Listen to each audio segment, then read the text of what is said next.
Hi guys, നമ്മൾ ഇന്നത്തെ video എന്താണെന്ന് വെച്ച് കഴിഞ്ഞാൽ ഒരു ചിക്കൻ്റെ റെസിപ്പിയാണ്. ഡയറ്റ് എടുക്കുന്നവർക്കൊക്കെ ഈ പുഴുങ്ങി തിന്നേണ്ട കാര്യമൊന്നും വരത്തില്ല. ഇനി നല്ല ടേസ്റ്റി ആയിട്ടുള്ള റെസിപ്പിയാണ് ചിക്കൻ്റെ ഈ റെസിപ്പി. അപ്പോൾ നമുക്ക് നേരെ റെസിപ്പിയിലേക്ക് പോകാം. അപ്പോൾ ഗൈസ്, നമ്മുടെ ചിക്കനൊക്കെ ക്ലീൻ ചെയ്ത് സെറ്റാക്കി വെച്ചിട്ടുണ്ട്. ഇനി നമുക്ക് അതിൻ്റെ മസാല ഉണ്ടാക്കാം. മസാല ഉണ്ടാക്കാനായിട്ട് ആദ്യം നമുക്ക് വേണ്ട പെപ്പറിക്കയാണ്. പെപ്പറിക്ക നമുക്ക് ഫസ്റ്റ് തുറന്ന് കുറച്ച് പെപ്പറിക്ക ഇടാം.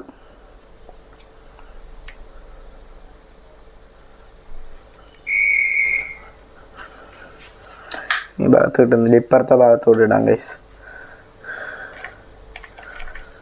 ഓക്കെ, നമുക്ക് ആവശ്യത്തിനുള്ള പെപ്പറിക്ക കിട്ടിയിട്ടുണ്ട്. ഇനി അടുത്ത നമുക്ക് ഗാർലിക് പേസ്റ്റ് ഇടണം. ഇപ്പോൾ ഓർത്തോ, ജിഞ്ചർ ഗാർലിക് പേസ്റ്റ് അല്ല, ഗാർലിക് പേസ്റ്റാണ് നമ്മൾ ഇടുന്നത്. കുറച്ച് ഗാർലിക് പേസ്റ്റ് ഇടാം.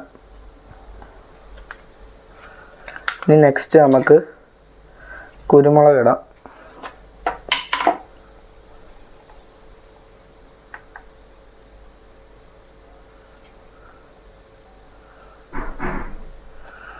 ഓക്കെ, നമ്മുടെ കുരുമുളക് ഇട്ടു.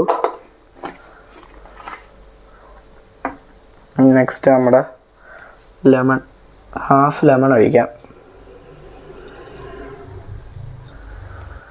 കേസ് നമ്മുടെ പകുതി നാരങ്ങ നീര് ഒഴിച്ചിട്ടുണ്ട്. ഇനി ലാസ്റ്റ് ആൻഡ് ഫൈനൽ നമ്മൾ ഉപ്പിടാം.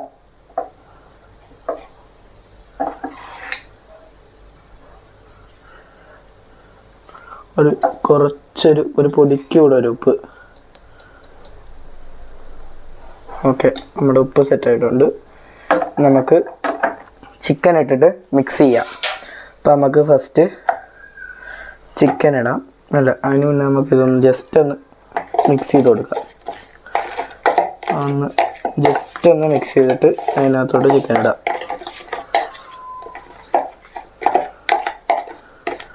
ഒന്ന് നിങ്ങൾ മിക്സ് ചെയ്തിട്ട് ഒന്ന് ടേസ്റ്റ് ചെയ്ത് നോക്കിയിട്ട് വേണം ചിക്കൻ ഇടാൻ.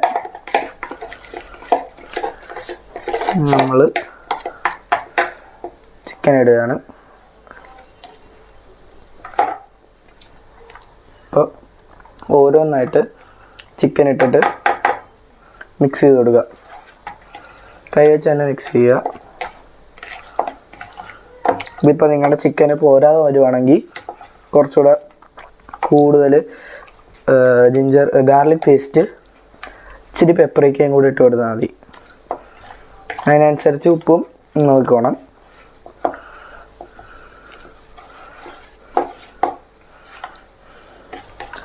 നമ്മുടെ ഈ ഇടയ്ക്കൊക്കെ ഒന്ന് തേച്ച് കൊടുത്താൽ മതി. അപ്പോൾ ഇതൊരു ഹാഫ് ആൻ അവർ മാരിനേറ്റ് ചെയ്യാൻ വെക്കുക. അത് കഴിഞ്ഞ് നമുക്ക് നേരെ ഒന്നെങ്കിൽ എയർ ഫ്രൈ ചെയ്യാം, അല്ലെങ്കിൽ നമുക്ക് ഒലിവ് ഓയിലിൽ പാനിൽ ഗ്രിൽ ചെയ്യാം. അപ്പോൾ ഗൈസ്, നമ്മുടെ പാൻ റെഡി ആയിട്ടുണ്ട്. ഇനി അതിനകത്തോട്ട് നമുക്ക് കുറച്ച് ഒലിവ് ഓയിൽ ഒഴിച്ചു കൊടുക്കാം. ഒലിവ് ഓയിൽ നമ്മളിപ്പോൾ സ്പ്രേ ചെയ്യാണ്. ഇതിനകത്ത് സ്പ്രേ ചെയ്തിട്ടിപ്പോൾ എല്ലായിടത്തും എത്തിയില്ലെങ്കിൽ നമുക്ക് ജസ്റ്റ് ആ ബ്രഷ് വെച്ചൊന്ന് തൂത്ത് കൊടുത്താൽ മതി. ഒത്തിരി ഓയിൽ ഒഴിക്കണ്ട, ജസ്റ്റ് കുറച്ചൊന്ന് ഓയിൽ ഒഴിച്ച് കൊടുത്താൽ മതി. ഇനി ആ ഓയിലൊന്ന് ജസ്റ്റ് ഒന്ന് ചൂടായി കഴിഞ്ഞിട്ട് നമുക്ക് നമ്മുടെ ചിക്കൻ ഇട്ട് കൊടുക്കാം.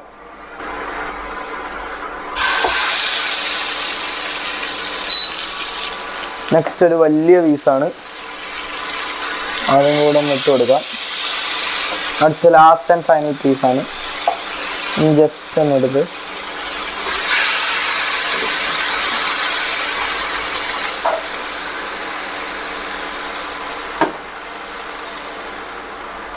അപ്പോൾ ഗൈസ്, നമുക്കിതൊന്ന് ജസ്റ്റ് ഒന്ന് വെന്ത് കിട്ടാനായിട്ട് ഞാൻ കുറച്ച് നേരം ഒന്ന് മൂടി വെക്കുകയാണ്.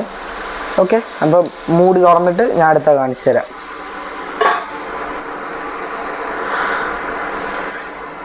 വെന്തിട്ടുണ്ട് ഗൈസ്, പക്ഷെ നമുക്ക് കുറച്ചുകൂടെ മുരിഞ്ഞ് വരണം. നമ്മൾ കുറച്ചുകൂടെ തീ കൂട്ടി വെച്ചിട്ട് തുറന്ന് വെച്ചിട്ടൊന്ന് ഫ്രൈ ചെയ്യാൻ പോവാണ്. അപ്പോൾ ഗൈസ്, നമ്മുടെ ചിക്കൻ കുറച്ചൊന്ന് മുരിഞ്ഞിട്ടുണ്ട്. ഇനി കുറച്ചുകൂടെ സമയം ഒന്ന് തിരിച്ചും മറിച്ചിട്ടൊന്ന് മുരിച്ചെടുക്കാം. അപ്പോൾ ഗൈസ്, നമ്മുടെ ചിക്കൻ റെഡി ആയിട്ടുണ്ട്. ഇനി നമുക്കൊന്ന് പ്ലേറ്റിലോട്ട് മാറ്റാം ഇത്. അപ്പോൾ ഗൈസ്, നമ്മൾ ചിക്കൻ എടുക്കുവാണ്.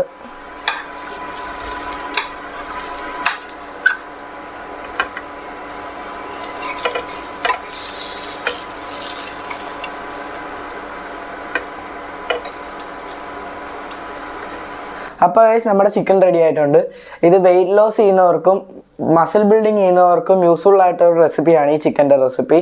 ഇത് ചിക്കൻ ബ്രസ്റ്റ് യൂസ് ചെയ്യുവാണെങ്കിൽ നിങ്ങൾക്ക് 28 to 31 ഗ്രാം പ്രോട്ടീൻ കിട്ടും. അല്ല നോർമൽ ചിക്കൻ യൂസ് ചെയ്യുവാണെങ്കിൽ ഇതൊരു 20 to 25 ഗ്രാം പ്രോട്ടീൻ. ഇതൊക്കെ 100 ഗ്രാം ചിക്കൻ എടുക്കുമ്പോഴുള്ള കാര്യമാണ് പറയുന്നത്. അപ്പോൾ ഇതെല്ലാവർക്കും യൂസ്ഫുൾ ആവുന്ന ഒരു റെസിപ്പിയാണ്.